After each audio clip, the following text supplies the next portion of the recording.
Bienvenue dans ce nouvel épisode de Mon DP continue, le balado de développement professionnel du cadre 21. Mon nom est Maxime Pelchat et dans le cadre de notre série thématique « Pourquoi devrais-je m'intéresser à ?», je porte ici un regard sur les troubles d'apprentissage. J'ai eu le plaisir d'en discuter avec Eugénie Petit-Gros-Lédier. Passionnée de l'éducation et des voyages, Eugénie est orthopédagogue depuis une dizaine d'années et a travaillé en France, en Australie, au Paraguay et aux Philippines. D'ailleurs, elle est actuellement installée au Japon. En 2018, elle lance son propre réseau en ligne, Aide-et-Or. Elle consacre son activité à la téléorthopédagogie et se spécialise avec les élèves francophones expatriés qui ont des besoins éducatifs particuliers, notamment des troubles 10, afin de les mener vers un épanouissement et une réussite scolaire. Nous avons eu la chance de pouvoir compter sur son expertise afin d'assurer la rétroaction aux demandes de badges numériques pour l'auto-formation, soutenir l'apprenant ayant un trouble 10. J'ai eu le goût de faire le point avec elle sur la question « Pourquoi devrais-je m'intéresser aux troubles d'apprentissage? » Wow! Un balado du cadre 21, enregistré virtuellement, mais avec une discussion qui nous arrive tout droit du Japon. Eugénie, merci beaucoup d'avoir accepté mon invitation de discuter avec moi pour cet épisode. Ça me fait plaisir. Merci beaucoup, Maxime, de cette belle invitation-là. Ben oui, puis regarde, on saute dans le vif du sujet tout d'abord. Okay? Peux-tu nous éclairer sur ce qu'on entend par trouble d'apprentissage? C'est un terme qu'on voit beaucoup passer, c'est un terme qui est large, mais qu'est-ce qu'il faut savoir là, par rapport au trouble d'apprentissage? Mm-hmm. Je dirais que tout d'abord, de connaître la différence, de faire une distinction entre troubles d'apprentissage et des difficultés d'apprentissage, des difficultés scolaires. Quand on parle de difficultés scolaires, je dirais que c'est quelque chose qui va être, qui ne sera pas à perdurer dans le temps. On va parler des difficultés qui sont temporelles, qui vont se résorber avec un soutien, avec le temps, on va pouvoir s'en sortir et ce n'est pas permanent. Quand on parle d'un trouble d'apprentissage, on parle de difficultés qui sont vraiment de l'ordre cognitif. Ce sont des enfants et qui deviendront des adultes et qui garderont donc ce trouble.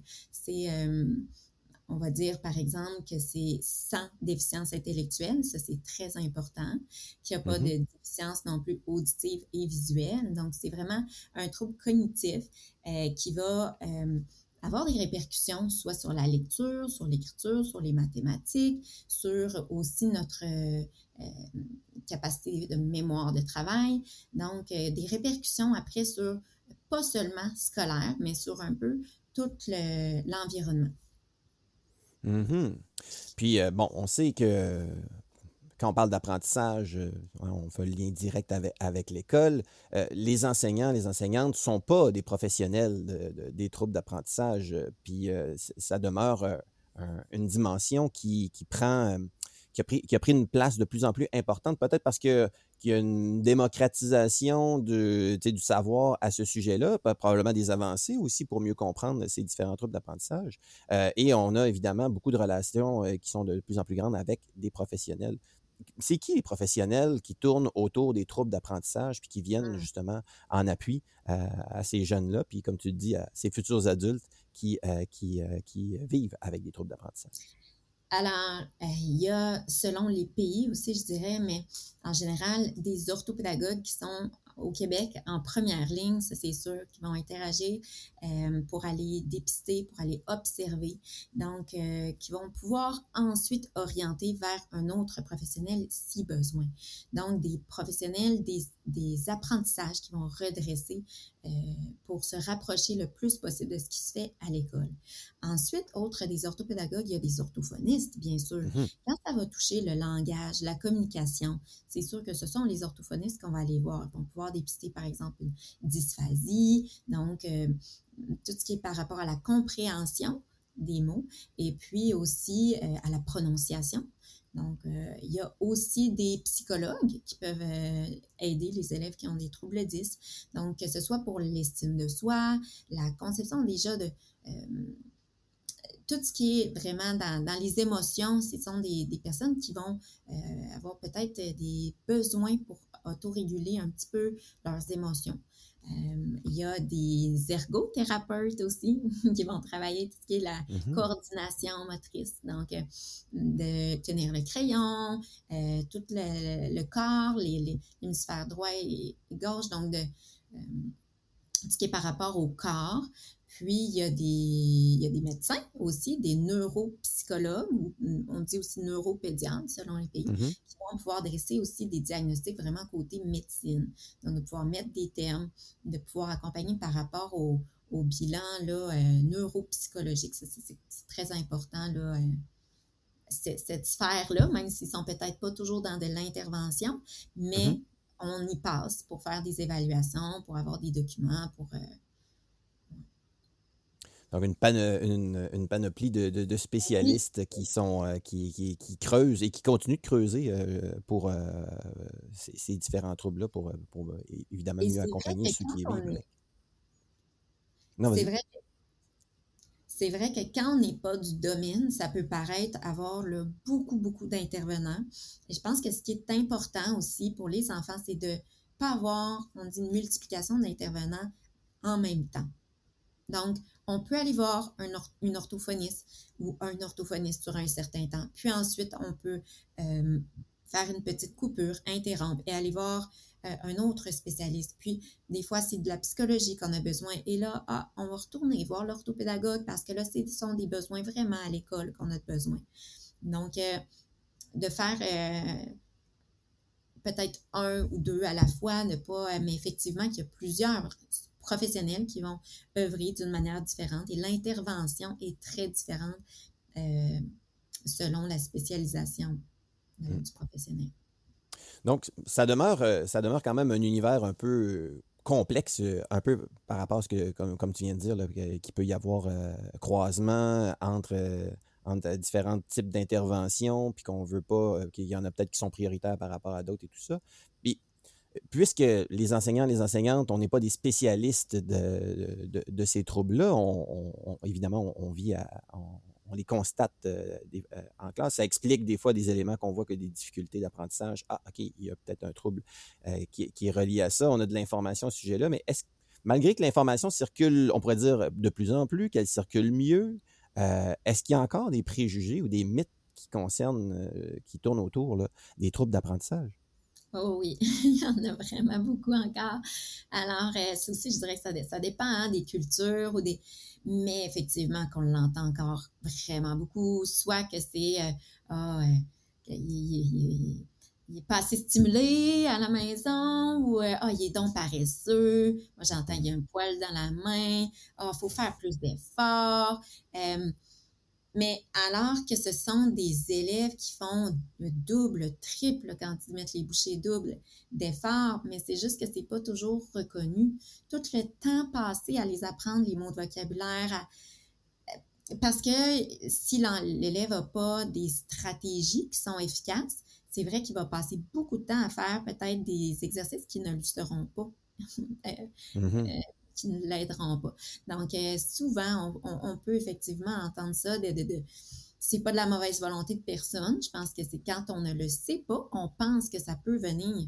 Mais non, c'est vraiment une cause neurologique, c'est inné. Et puis, on peut aider cette personne à avoir des moyens d'apprendre, bien sûr, et qui va réussir. Il peut aller à l'université pour avoir une très belle profession. Mais effectivement, il y a une sensibilisation à faire dans la population parce que c'est ça. C'est vraiment pas de la faute et du contrôle de l'élève. Mm. Fait qu'à ce moment-là, si on se remet dans la posture professionnelle de l'enseignant, puis si, en n'étant pas spécialisé dans ce domaine-là, qu'est-ce qu'on peut faire concrètement pour contribuer à l'accompagnement, la réussite là, de ces jeunes-là qui vivent avec des troubles d'apprentissage? Alors, c'est de la flexibilité déjà qu'on peut Mm. faire. Donc, en tant qu'enseignant, on ne demande pas à l'enseignant d'être orthopédagogue, d'être orthophoniste, pas du tout. L'enseignant a déjà une très grosse mission d'enseigner un programme dans plusieurs matières, d'avoir une gestion de classe et dans cette gestion de classe, d'avoir une différenciation. Et effectivement, comment on peut faire? Ben, déjà, d'aller faire la rétroaction, d'aller faire la formation sur les élèves ayant un trouble 10 avec Cadre 21. Je pense que Mhm. déjà, selon les retours que j'entends des personnes qui font les formations, apprennent beaucoup.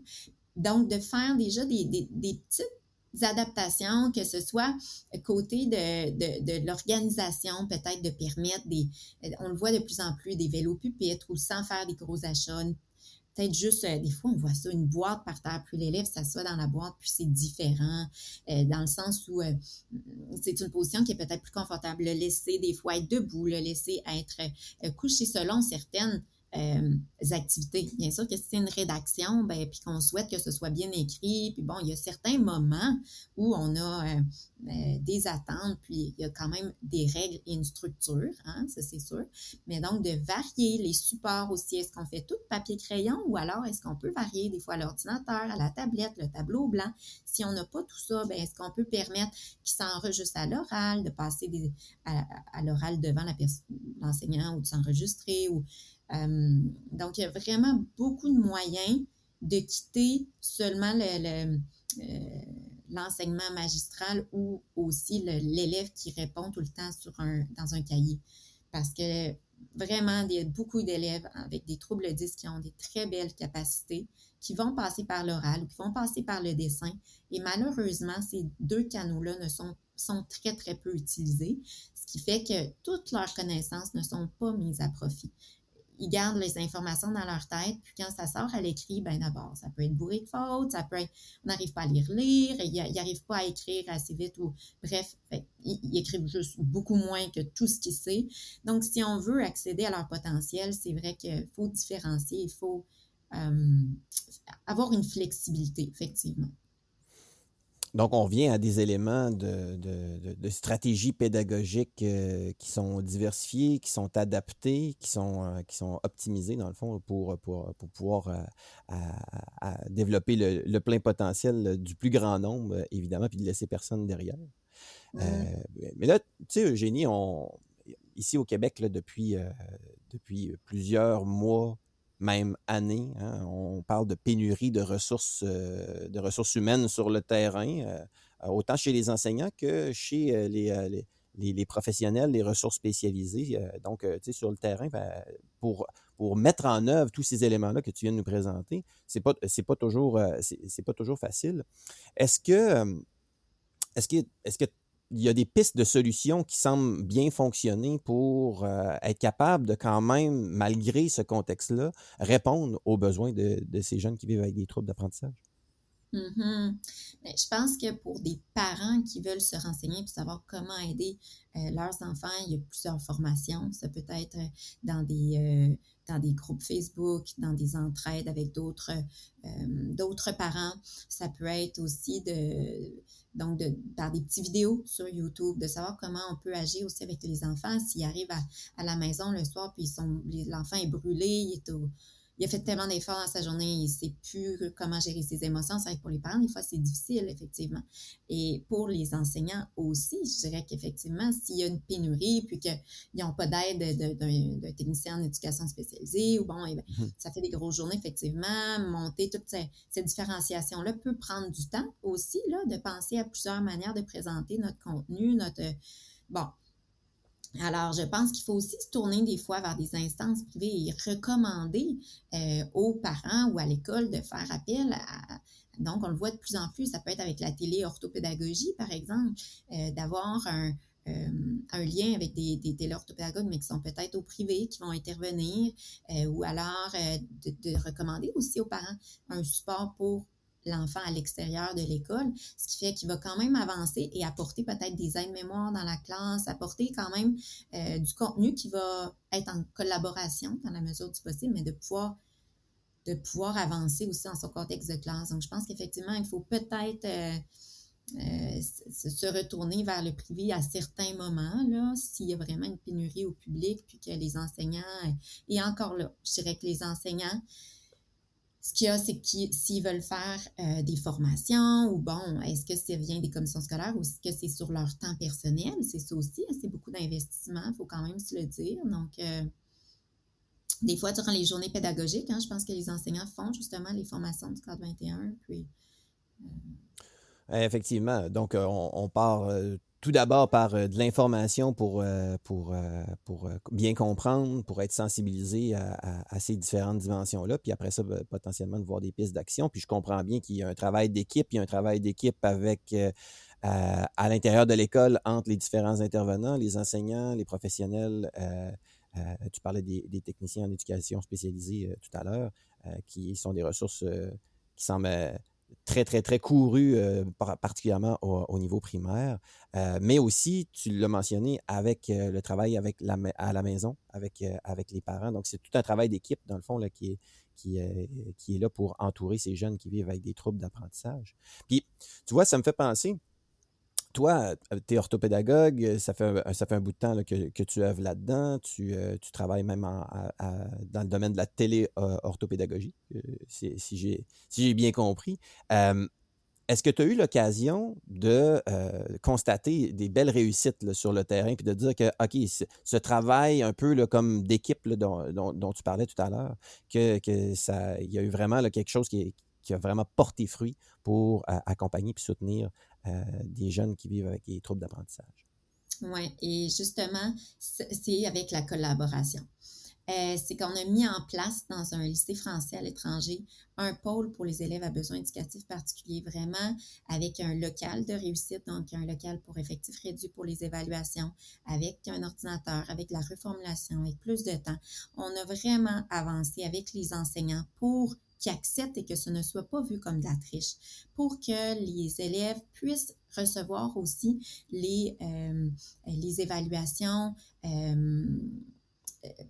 On reprendra ça là, pour que les enseignants puissent aussi envoyer les documents de prise de notes au préalable pour que les notes soient prises aussi en classe avec, par exemple, OneNote, ou ça dépend de certains, mais vraiment qu'il y ait une collaboration et une participation, un investissement aussi de l'enseignant qui s'implique dans cette démarche-là et de comprendre les impacts positifs pour leurs élèves. Et ça, c'est vrai que c'est une très, très belle réussite parce que en tant qu'orthopédagogue, on a tendance à vouloir, selon les élèves, plus qu'eux des fois. On en fait beaucoup, mais autant dans le temps, dans la créativité, bon. Mais c'est important aussi que les enseignants savent qu'on est aussi du bord des enseignants, pas juste du bord des élèves. On veut que les élèves réussissent, mais on a besoin aussi des enseignants pour que leur contenu, que les élèves apprennent durant leur cours, qu'ils soient intégrés. Donc ça, je pense que c'est une très belle réussite, cette dynamique-là, cette vision-là, ce changement de pratique et de changement un peu de vision, un autre regard sur leurs élèves avec des troubles 10. Donc, je retiens le mot que tu as mis bien en évidence, le mot collaboration, là, qui est clairement, qui semble être clairement au cœur de ce travail-là, de ces interventions qu'on fait avec les jeunes qui vivent avec un trouble 10.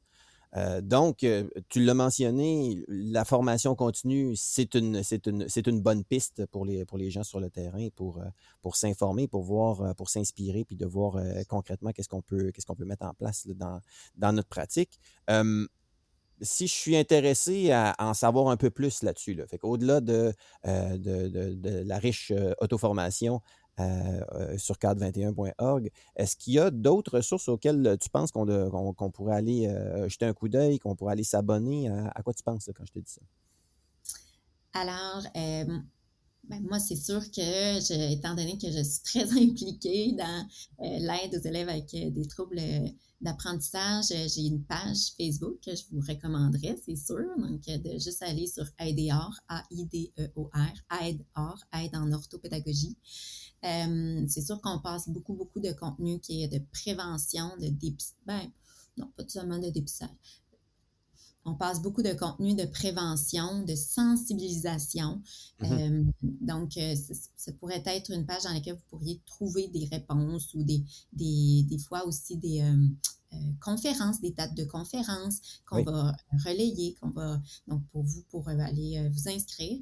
D'ailleurs, là, on monte une journée mondiale des 10, donc peut-être que ça peut être aussi un événement dans lequel vous voulez participer. C'est 8 heures de conférence, donc avec seulement des spécialistes. Donc, et ça, je pense que c'est des groupes comme ça, plusieurs, quand on tape 10, DYS dans Facebook, on en trouve plusieurs, et puis vous pouvez trouver de l'entraide, que ce soit des enseignants autant que des parents.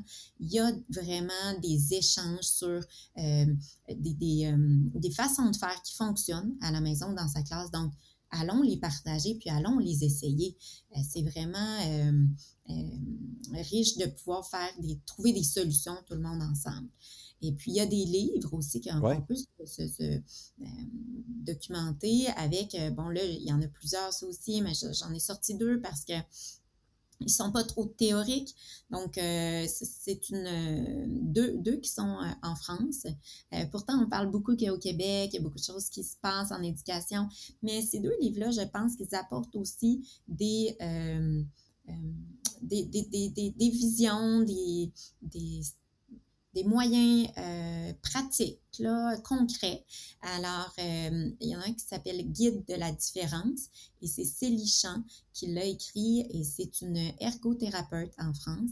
Elle est dans son 2e livre, là, encore, et c'est vraiment un guide. C'est vraiment des idées à appliquer. Donc, c'est simple. On regarde un peu c'est quoi les difficultés, puis en fonction, on peut essayer de trouver des moyens. Et ensuite, pour certaines, je dirais, des personnes qui ont des troubles 10, qui sont à l'âge adulte et qui, des fois, ont des difficultés par rapport à soi-même, des fois, parce qu'on a tendance à se dire « Ah, ben, on a eu un passé tellement douloureux, difficile, un parcours scolaire. » Et puis ça, c'est écrit par une personne qui a une dyslexie. Et puis, son livre a été coécrit avec Amélie Nothomb. Et c'est un livre elle raconte, c'est une autobiographie, elle raconte vraiment son parcours avec une belle espoir de réussite parce qu'elle sent qu'elle réussit. Parce que, donc, c'est écrit par Christelle Cazobon. Et je pense que ça vaut la peine de le lire pour sentir qu'on n'est pas seul et voir qu'il y a des belles réussites épiques, là. C'est vraiment possible parce que des fois, quand on suit les groupes Facebook, on voit des parents qui se sentent démunis, qui se disent « Mais est-ce que mon enfant va passer de secondaire 5? » Mais oui, c'est vraiment possible. Vraiment, on en voit des élèves qui sont à l'université. Tout le monde peut réussir, vraiment. Donc, ça dépend du soutien, pas juste scolaire, mais psychologique aussi, comment on va valoriser, comment on apporte. Est-ce qu'on voit les bons côtés? Il y a beaucoup de bons côtés aussi à avoir des troubles 10. Ça développe beaucoup d'autres volets, par exemple la persévérance, d'utiliser cette créativité-là qu'on a. Il faut juste... c'est des leviers, vraiment, des tremplins pour mieux réussir. Ouais, très inspirant. Merci pour de nous pointer ces ressources-là. Parce que, comme on dit, hein, c'est un sujet qui est vaste, mais qui est avant tout très humain, hein, clairement, parce qu'on a vraiment des gens qui ont une soif d'apprendre aussi grande que les autres, et puis que nous, comme acteurs du monde de l'éducation, ben, on veut les accompagner, les soutenir, les aider là-dedans. Merci beaucoup qu'on ait pris le temps, dans le fond, de faire le point sur ce vaste sujet-là des troubles d'apprentissage, Eugénie. C'est un grand plaisir de m'entretenir avec toi. Merci beaucoup, Maxime. Ça me fait plaisir. Pourquoi devrais-je m'intéresser aux troubles d'apprentissage? Cette discussion avec Eugénie m'a permis de faire un survol de cette réalité complexe, mais tellement au cœur de la profession enseignante. Œuvrer à développer le plein potentiel de chaque jeune. Pour y arriver, la collaboration entre les différents intervenants du milieu scolaire est essentielle, de même qu'à l'extérieur de l'école, avec les professionnels et, bien sûr, avec les parents. Ce travail d'équipe contribuera à faciliter la mise en place de mesures efficaces pour soutenir ces jeunes qui ont eux aussi soif d'apprendre. Pour passer à l'action, je vous invite à jeter un coup d'œil du côté de l'auto-formation Soutenir l'apprenant ayant un trouble 10, disponible à cadre21.org. Également, dans l'axe du soutien aux apprenants, vous trouverez également d'autres auto-formations connexes, dont celle sur les aides technologiques à l'apprentissage. Abonnez-vous à notre infolettre et suivez-nous sur les réseaux sociaux pour connaître nos nouveautés, dont les prochains épisodes du balado Mon DP continue. D'ici là, bon développement professionnel et à bientôt!